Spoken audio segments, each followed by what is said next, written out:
سلام تعنا هبلنا تخطاتلتي أقسماويان مراخة بحفاش AMN نزي ساعات تسنادو زيناتات إنه فلما أند غندي ندبتاتينا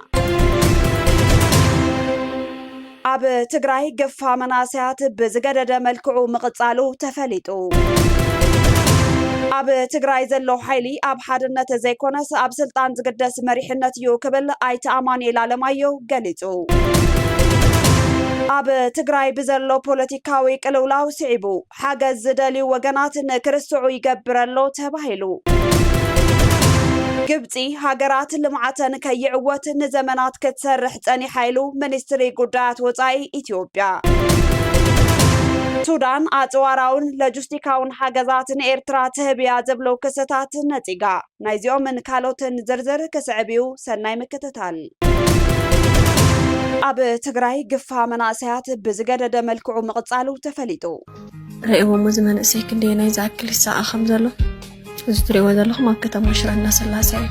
قاعد يكون وزز أخل لبرخ خاندوفر كاب زتفلالي كبابتات تقراي زوتو صبصابات كم زردقو منسي تقراي ناب جنبار كسلف باقداد خونتات يغصل زلو خوينو بانصارو ات منسي بمبتتانن نتسقمتي ينصقو كم زلو تفليتو اب وردا اندابات حما عدوا أكسوم لعلاي ماجو زبطحونا حبريتاتات كم زملاختو مناسي تقراي داق مايناب كينات نمتاو بحوحاتنا تقففا كسلف يقبر كم زلو تحبيرو زاقيد بزتا قبرو نايقفا قسقواسات بملا محبرسب كيناتا يرلي نانزبل دمتي انا تسمع كوانتهالوه ببرت زت حقزة مفر رحن بحيل مناسي ناب ماخلات مسلطني وسدو كم زلو ولدي قليتهم اب تقراي زلو ناي مناسي اتكونتاتن ناي عسكرنا وطرتاتن وصيتتي غنا زيتفتح زباوي صطتان قطباوي ودقتن زرقان تخونه سلام بزتنبر بكينات يمصن زبلو عبلل تحسابات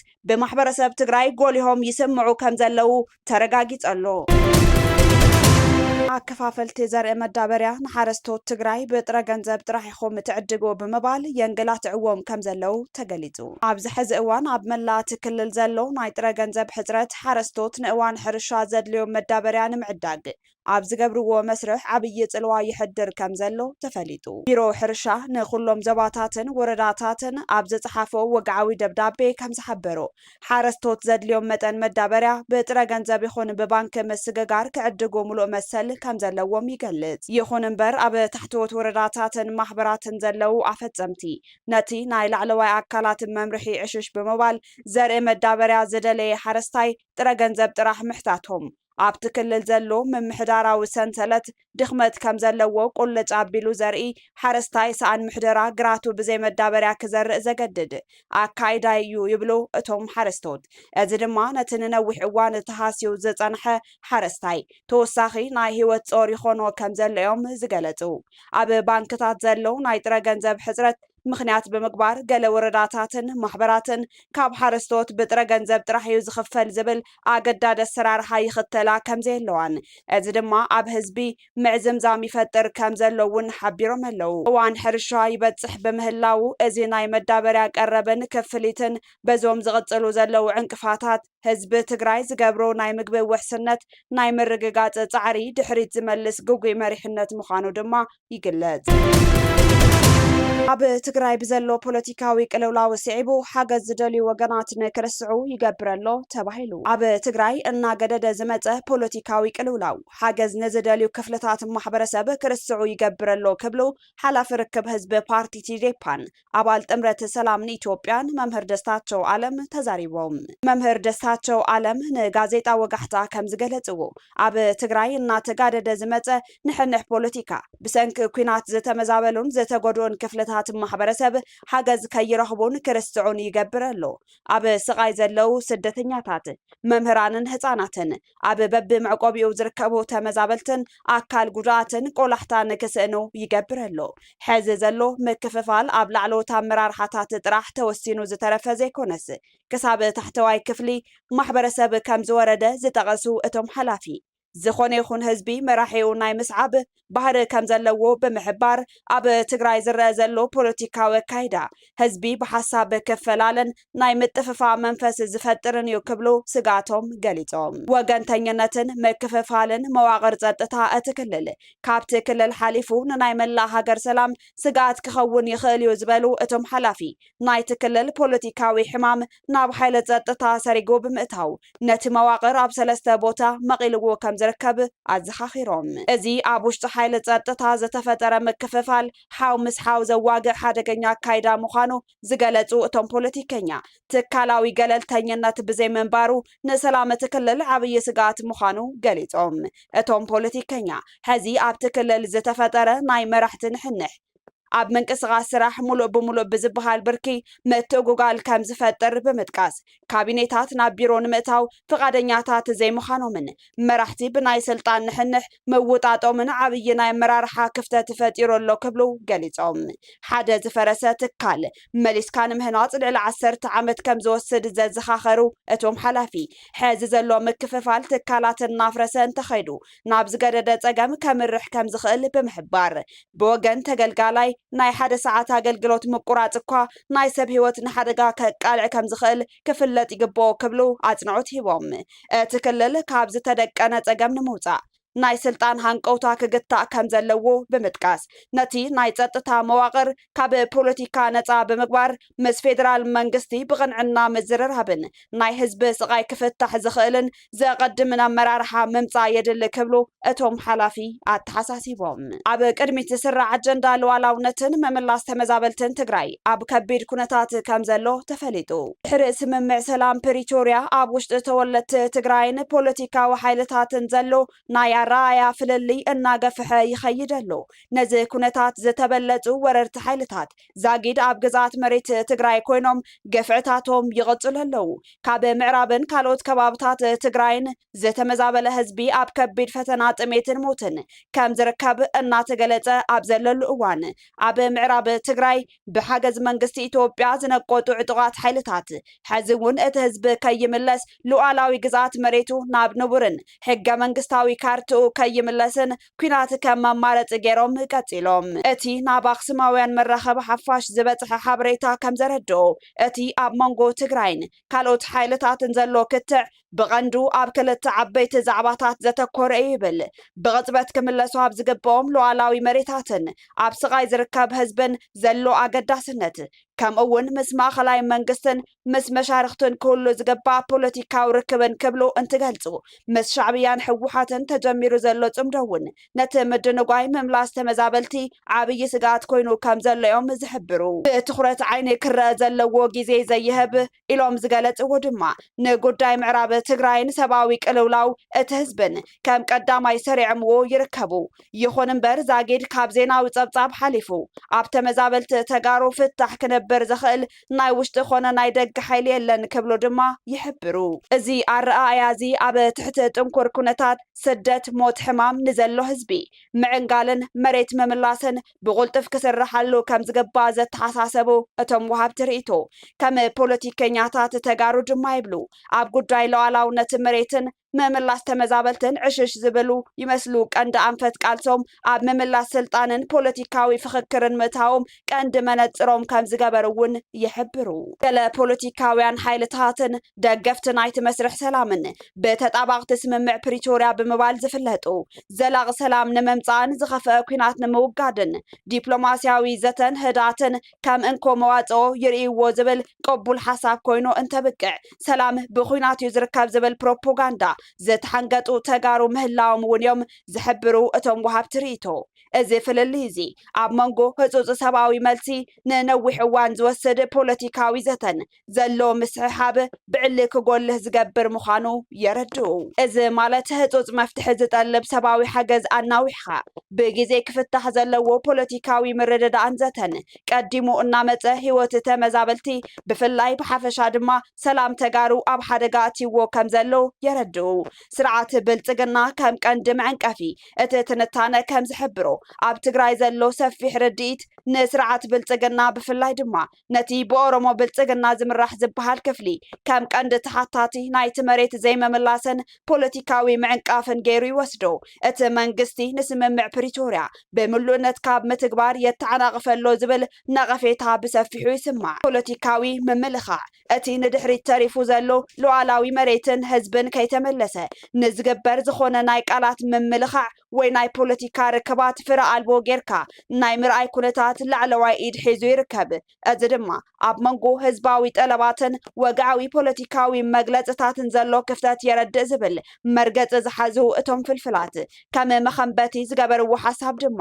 ኣብ ውሽጢ ፖለቲካ ትግራይ ዘሎ ናይ ሓሳብ ፍልሊ ናይ ስትራቴጂ ፍልሊ ጥራሕ ዘይኮነስ ናይ ተረድኦ ቃንዛን ህጹጽነትን ፍልሊ እውን እዩ ሓደ ወገን ንስምምዕ ሰላም ከም እንኮ ናይ ሓድነት መስመር ክርኢ ከሎ እቲ ካልኣይ ወገን ግን እቲ ስምምዕ ንመሰረታዊ ሕቶታት ሉዓላውነትን ድሕነት ህዝቢ ምዕራብ ትግራይን ክሳብ ዘይመለሰ ትርጉም የብሉን ብምባል ይከራኸር እዚ ምስሕሓብ እዚ ንመጻኢ ሓድነትን ፖለቲካዊ ኣንፈትን እቲ ዞባ ዝውስን ሓደ ካብቶም ዋናታት ረዋሕታት ኮይኑ ክቕጽል ገይርዎ ይርከብ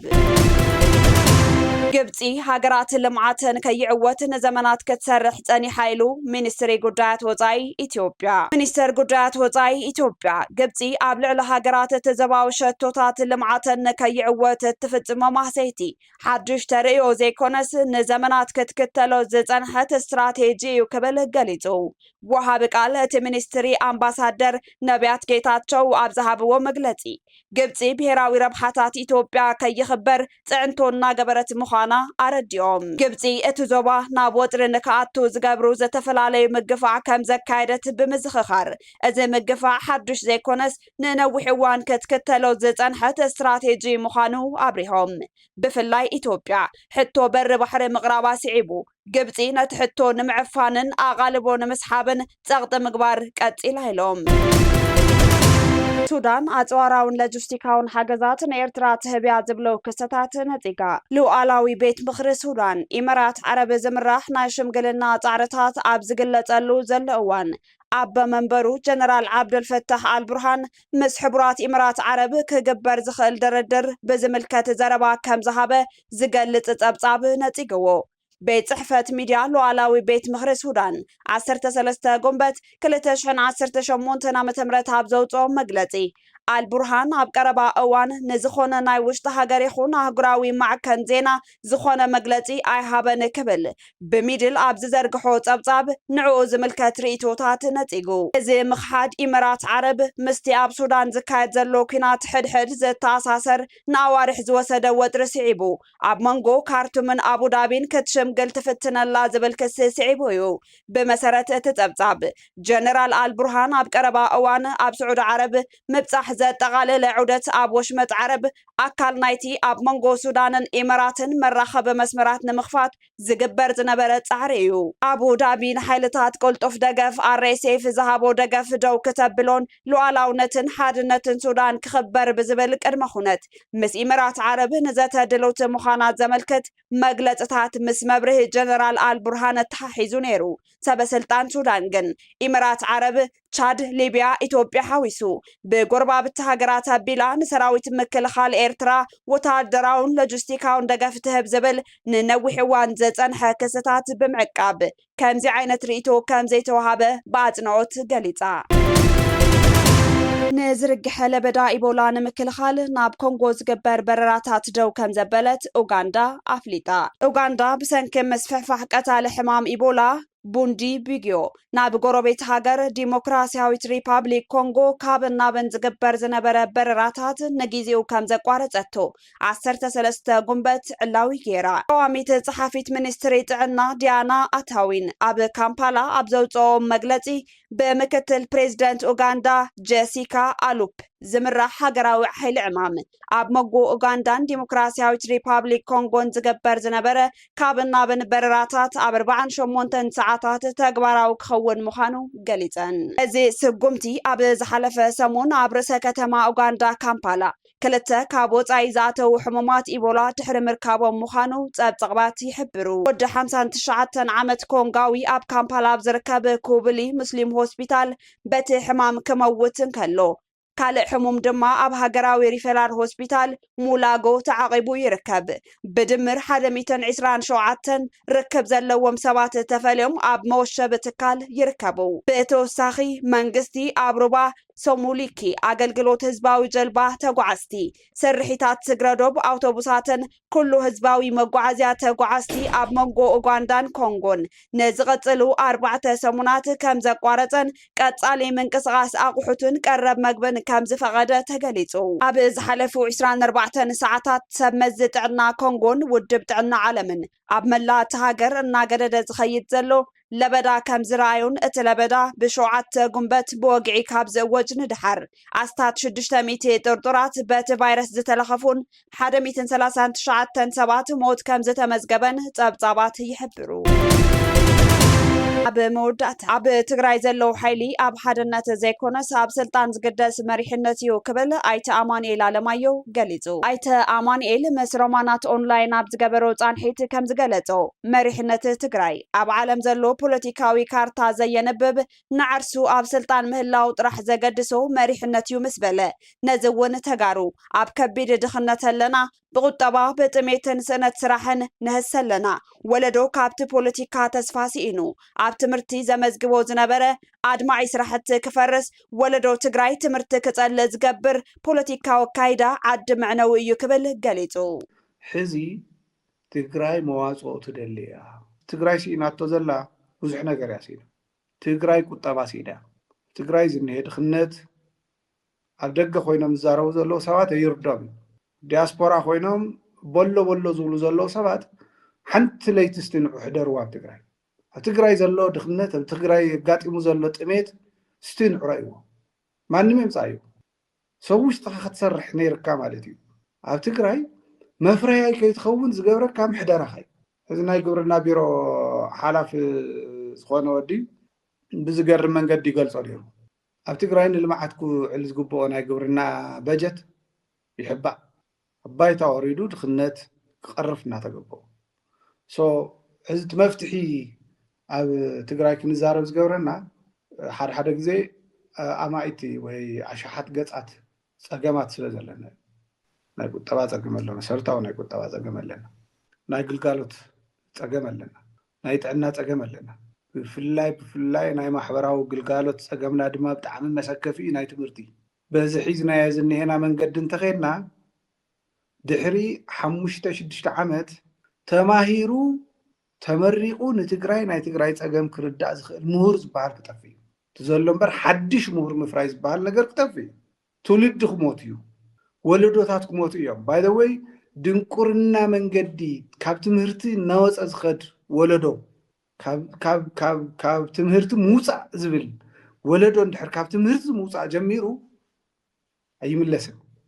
ናይ ኣክሱም ሲቪላይዜሽን ነይሩ ገለ ነይሩ ግዛዕ ነይሩ ንብል ኢና ነውግዕና ሽዑት ናይ ኣክሱም ስልጣነ ክሰርሕዎ ከለው ፍልጠት ነይሩ ትምህርቲ ነይሩ ማለት እዩ ከመይ ሃወነርስ ናብ ከምዚ ዝበለ ህልም ዝበለ ድኽነትን ደቕደቕ ፀልማትን ከመይ ጌርና ወዲቕና ኢሉ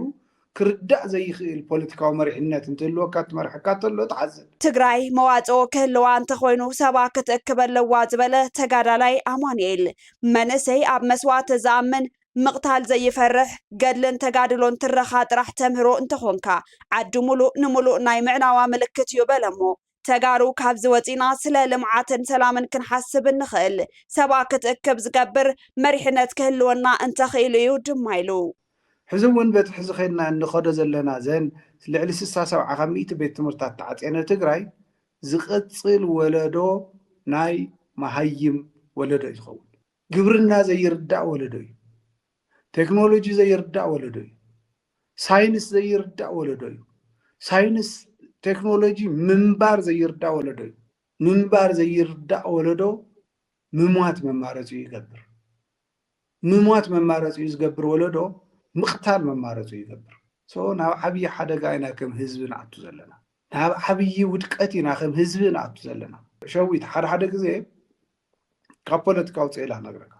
ውሽጥኻ ክትነብዕ ክትበኪ ዝገብረካ ብፍላይ ከምዚ ኣነ ዝመፃኽዎ ዓይነት መንገዲ ዝመፀ ሰብ ኢግኖር ክገብሮ እንተኽኢሉ ፅቡቅ እዩ ግን ሕማም እዩ ዝገድፈልካ